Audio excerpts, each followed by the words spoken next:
এই যে রেক্সোনার বার্থডেতে আমরা কি খাবো ঠিক করতে বললো।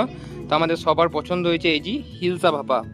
তো আজ দিনটা ছিল 25শে মে, আর আজ রেক্সোনা নামক এক অদ্ভুত প্রাণীর আবির্ভাব হয় আমাদের এই পৃথিবীতে। আর সেই আবির্ভাব দিবস উপলক্ষে আমরা চলে আসি বোলপুরে, আর আমরা বোলপুরে এসে এই জৈনতে আসি ওর জন্য একটা গিফট কেনার জন্য।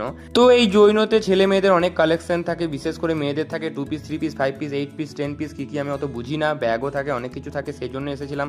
কিন্তু খুব একটা বেশি পছন্দ না হওয়ার কারণে আমি খুব ক্লান্ত হয়ে যাই, অনেক টাইমও পেরিয়ে যায়। সেই জন্য আমি এই গরমে বললাম আমাকে অহনাদের বাড়িতে দিয়ে আসতে, যেখানে আগে থেকে রেক্সোনা চলে এসেছিল।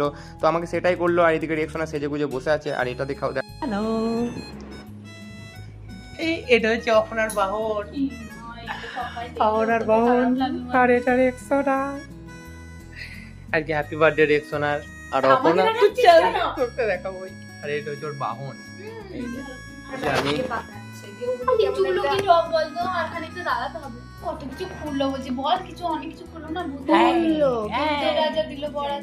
তারপর আমরা রেক্সোনার পয়সা ধ্বংস করার জন্য শেষ পর্যন্ত দা নাইটটাকেই বেছে নিলাম। আর আমার মনে হয় কোনো বন্ধু তোমাকে হ্যাপি বার্থডে জানালে সেটা একদমই ভণ্ডামি, কারণ কোনো বন্ধু হ্যাপি বার্থডে জানাচ্ছে তার বদলে সে একটা ট্রিট চাই, তারপরে তোমাকে সে তোমার টাকা পয়সা ধ্বংস করে তোমাকে আনহ্যাপি করে দেবে, তাহলে কী বা হ্যাপি বার্থডে থাকলো, বার্থডেটা পুরো আনহ্যাপি হয়ে যাচ্ছে। আর সেই রকমই ব্যাপার কিন্তু যুগের পর যুগ হয়েও আসছে, তাই আমরা কেউ বারণও করতে পারবো না। তাই এভাবেই কিন্তু আমাদের প্রত্যেক বছরের হ্যাপি বার্থডেটাকে আমরা নিজেদেরটাও আনহ্যাপি করতে হয়, বন্ধুদেরটাকেও আনহ্যাপি করতে হয়। এই যে রেক্সোনার বার্থডেতে আমরা কি খাবো ঠিক করতে বললো। তো আমাদের সবার পছন্দ হয়েছে এই যে হিলসা ভাপা।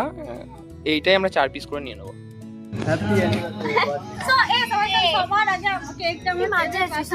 হ্যাঁ অবশ্যই।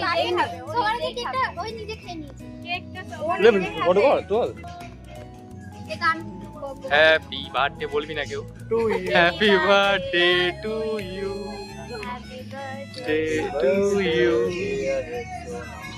Happy birthday.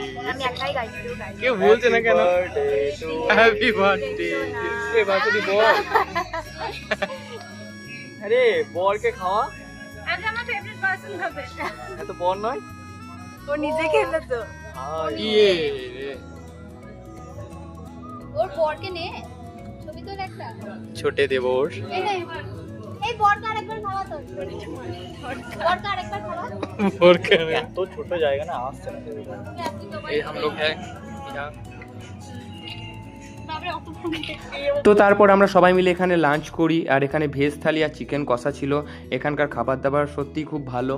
তারপর আমরা গল্প গুজব করতে করতে খাওয়া দাওয়া করি এবং সবাই নিজের নিজের বাড়ি চলে যায়। আর এইভাবেই রেক্সোনার একটা বছর পেরিয়ে যায় আর ও বয়স্ক হয়ে যায়।